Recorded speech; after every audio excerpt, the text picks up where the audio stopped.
ಅದರಿಂದ ಪರಿಸರ ಸ್ನೇಹಿತ ಆಗುತ್ತೆ. ಅಡಿಗೆ ಮನೆಯಲ್ಲಿ ಕೆಲಸ ಮಾಡೋದು ಯಾವುದೇ ರೀತಿ ಟಾಕ್ಸಿಕ್ ಗ್ಯಾಸಸ್ ರಿಲೀಸ್ ಆಗ್ತಿದ್ದ ಕಾರಣ ಅಲ್ಲಿ ಕೆಲಸ ಮಾಡೋದು ಒಳ್ಳೆ ವಾತಾವರಣವಾಗಿರುತ್ತೆ.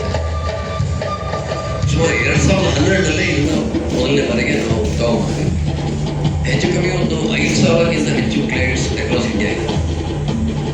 ಇದು ಸೋಲಾರ್ PV ಸೆಲ್ಸ್ ಯೂಸ್ ಮಾಡಿಕೊಂಡು ಪವರ್ ಜನರೇಟ್ ಮಾಡಿ ಇದನ್ನು ರನ್ ಮಾಡೋದು. ಬೇಸಿಗೆ ನಮ್ಮ request to government honourable prime minister and finance ಮಿನಿಸ್ಟರ್ಗೆ ಇದ್ರ ಮೇಲೆ ಇರೋ GSTನ ಕಮ್ಮಿ ಮಾಡಿ ಅಂತ.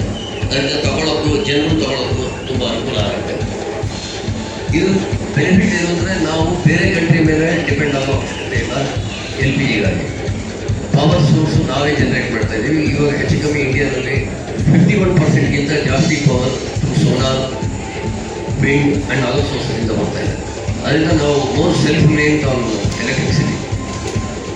ಅದಕ್ಕಾಗಿ ನಾವು ಇದನ್ನು ಇನ್ನೂ ಜಾಸ್ತಿ ತಿಳಿಸಿದ್ರೆ ಹೆಚ್ಚಿನ ಹೋಟೆಲ್ಲು ಇಂಡಸ್ಟ್ರೀಸ್ ಅವರು ಇದನ್ನು ಯೂಸ್ ಮಾಡೋಕ್ಕೆ ಸ್ಟಾರ್ಟ್ ಮಾಡ್ತಾರೆ. ಇದು ಪರಿಸರ ಪ್ರೇರಿತ ಆಗುತ್ತೆ. ಹೋಟೆಲ್ ಓನರ್ಸ್ ಅಥವಾ ಇನ್ಸ್ಟಿಟ್ಯೂಷನ್ಸ್ಗೂ ಇದು ಬೆನಿಫಿಟ್ಟು ಆಗುತ್ತೆ. ಬೆಳೆಸಿಗೆ ಪ್ರೋತ್ಸಾಹ ಕೊಡ್ತೀವಿ.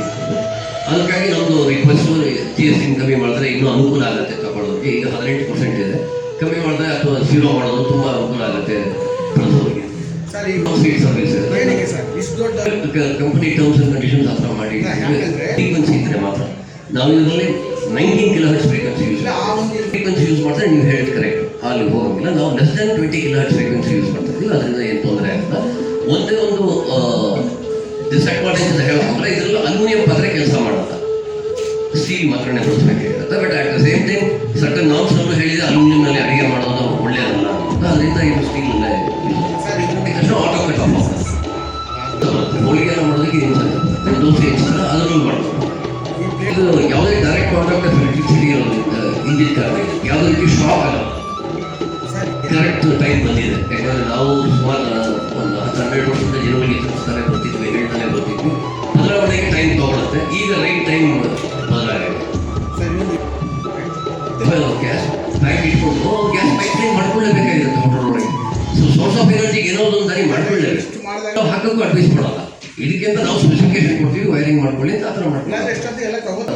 LPG ಇಷ್ಟು ಸಿಗ್ತಾ ಇತ್ತು. ಆಮೇಲೆ ಪವರ್ಗೆ ಯಾರು ಜಾಸ್ತಿ ಇಂಪಾರ್ಟೆನ್ಸ್ ಕೊಡ್ತಾ ಇಲ್ಲ ಬಯಸ್ತೀನಿ. ಇವಾಗ ಹೈಬ್ರಿಡ್ಗೆ ಹೋಗ್ಬಿಡ್ತಾರೆ. ಹೈಬ್ರಿಡ್ ಅಂದರೆ ಇವಾಗ 50% ಇದನ್ನ ಇಟ್ಕೊಂಡು 50% ಗ್ಯಾಸ್ಗೆ ಅಂತ ಬರ್ತಾರೆ. ಇಷ್ಟು ದಿವಸ ಒಂದೇ ಸೋರ್ಸ್ ಮೇಲೆ ಡಿಪೆಂಡ್ ಆಗಿದ್ದರು. ಇವಾಗ ಹೈಬ್ರಿಡ್ಗೆ ಬರ್ತಾರೆ. ಇದರಲ್ಲಿ ಈ ಉಳಿತಾಯ ಎಲ್ಲ ಕಂಡು ಇದರಲ್ಲಿ ಸೇಫ್ಟಿ ಫೀಚರ್ಸ್ ಎಲ್ಲ ಕಂಡು ಮೆತ್ತಗೆ ಕಂಪ್ಲೀಟ್ ಬದಲಾವಣೆಗೆ ಬರುತ್ತೆ.